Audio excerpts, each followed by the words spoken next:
What do you do about all this net you've heard about? Is there any special Net? consideration with that? You got to have eyes in the back of your head. You got to just be looking constantly around. It's easy when you have the camera to just get the blinders on, you know, and the tunnel vision.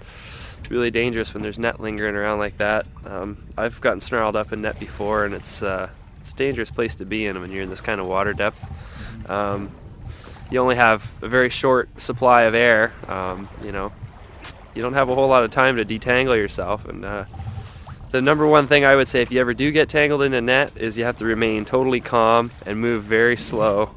You don't want to start thrashing around or you'll be the fish tangled up in the net, you know. And I don't know, like I said, I was tangled up in some monofilament once and just took my time and just kind of wriggled and jiggled and eventually managed to get myself loose, but that's a scary feeling. And you can't, lots of times you can't see where you're caught, you know, you'll be caught up on your back or down, you know, your gauges or something could be caught up, and as soon as you turn to look behind you, now you got a whole wrapping net around you.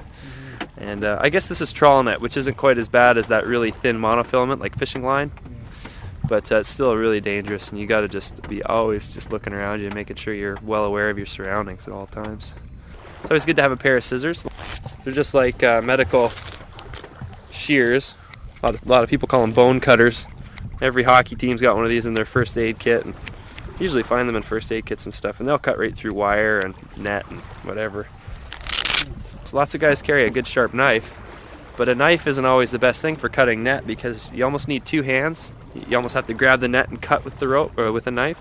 If you have scissors, you could have your arm all tangled up behind you and still cut through the net. So it's always good to have a really nice sharp pair of scissors, but at least a knife. At the bare minimum, you have to have a good sharp knife, like every diver knows.